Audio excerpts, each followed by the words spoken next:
Well, kids, here we are again, ready to continue our story.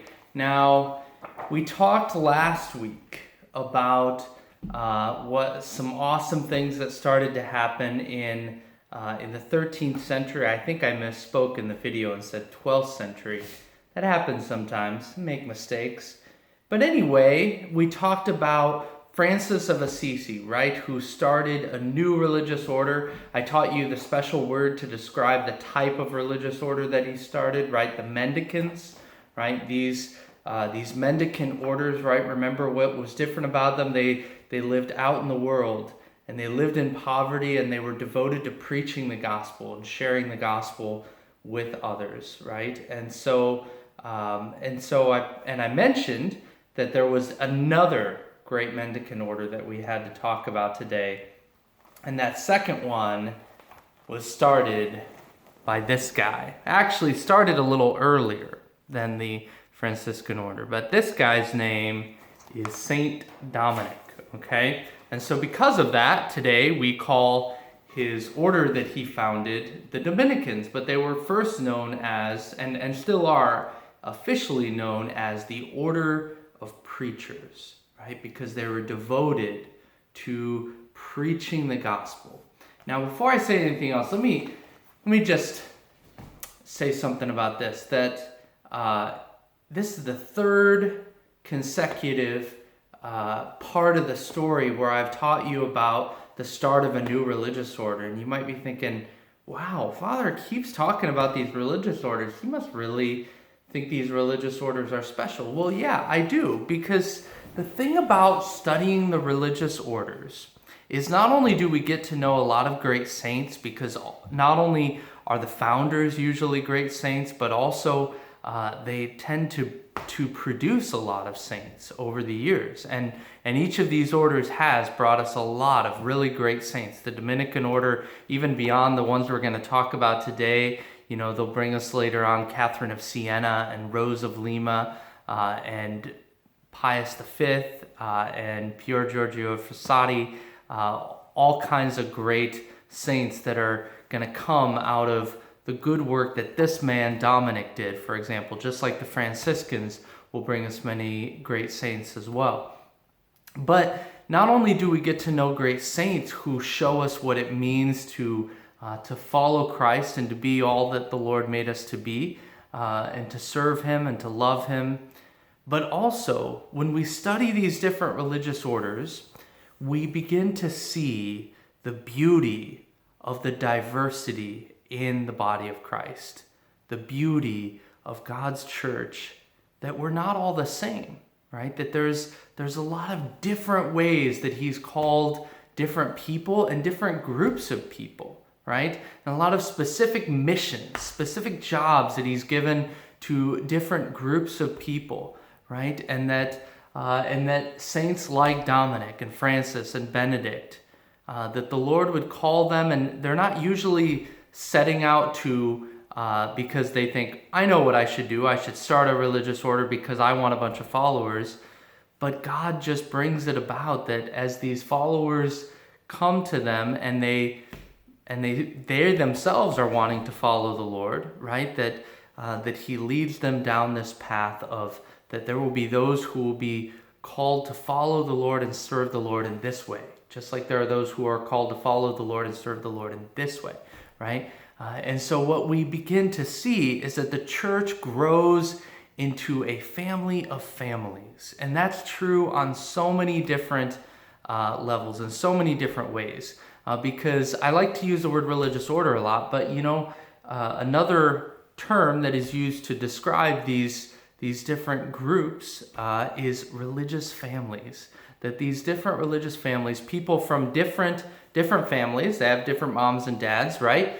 But they were called together to be a family in Christ and in the church. And when we see how unique, how special, how different these different religious families are from one another, and yet they're all a part of the same church, the one church that Jesus Christ founded to be one body.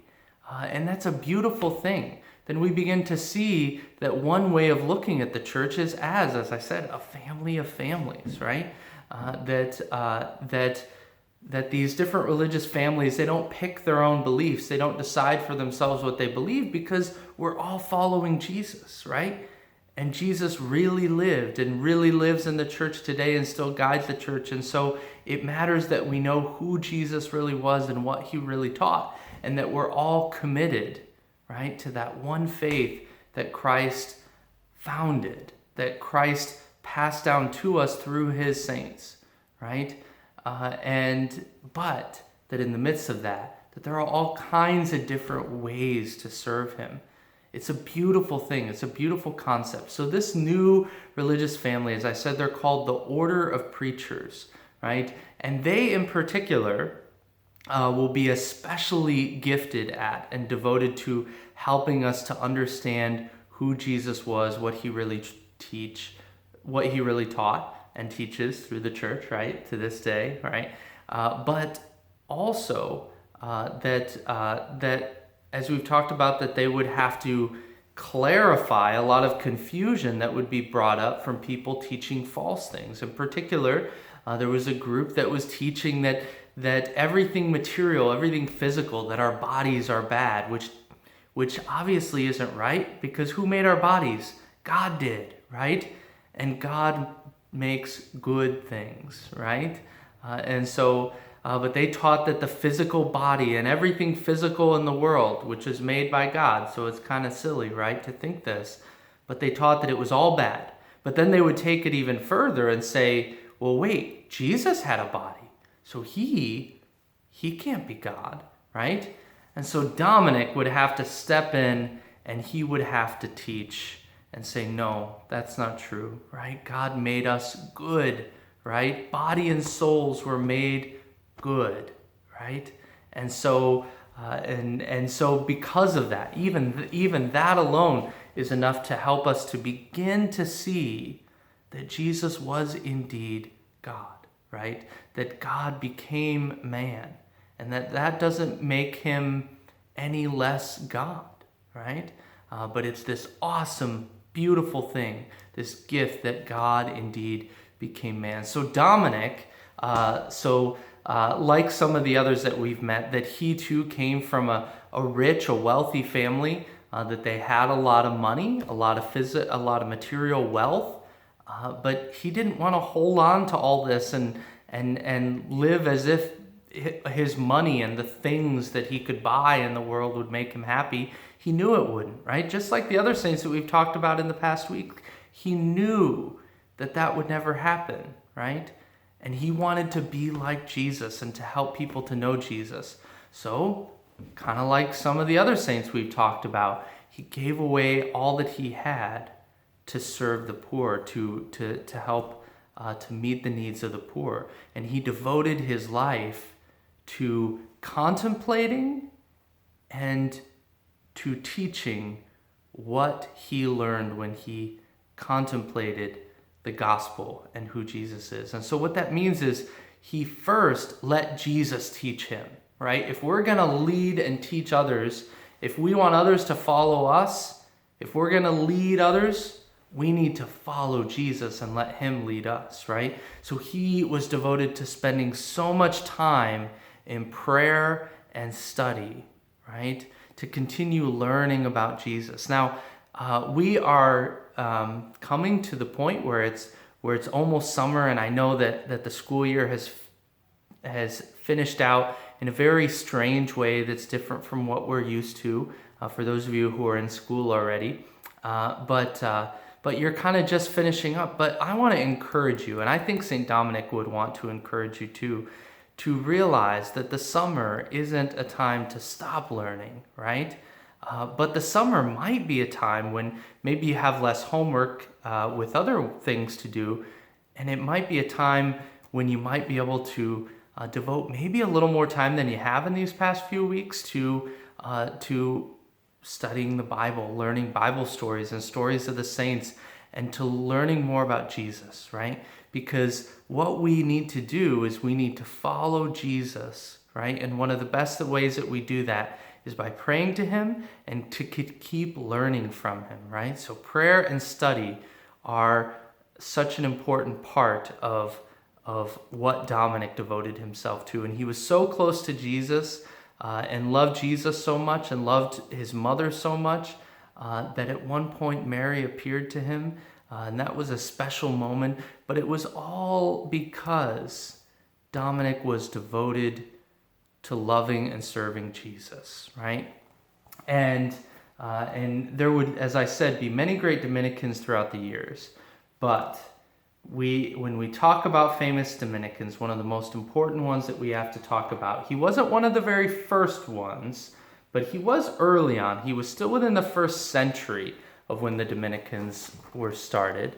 The first 100 years when the Dominican Order was started. I'm going to come to this side, okay? And that is St. Thomas Aquinas. St. Thomas Aquinas helped put into words even more that concept that Dominic taught, right? That we contemplate and then we teach, right? That St. Thomas understood that we are sharing the fruits of our contemplation. What is a fruit? A fruit is born of a plant, of a tree, right?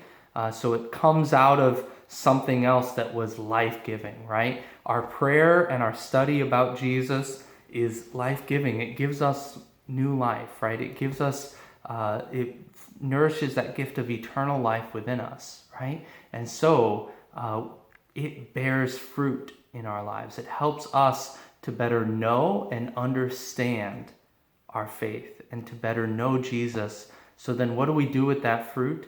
Just like if I had a piece of fruit, especially if I had an extra piece of fruit, and I turn and I see someone hungry who doesn't have anything to eat, what do I want to do? I want to share that fruit with them, right? So also with the fruits of our contemplation, with when we seek to know and love Jesus more closely, and we recognize that that is bringing fruit, something good is coming out of it, that we are coming to know Jesus more, we want to share that. Especially if we see someone in our life who doesn't know Jesus, we want to share what we have been given, right? And so Thomas Aquinas was such a brilliant man, and he was a humble man. In fact, he was very humble and very quiet. And so a lot of his friends in school with him didn't think that he was very smart. He was a very big man, physically big man, and so they teased him and they called him the dumb ox, right? But Thomas, to this day, is regarded as one of the most brilliant minds in the history of the church, one of the smartest people in the history of the church, and really in the history of the world. He really is one of the most brilliant minds that's ever lived, right?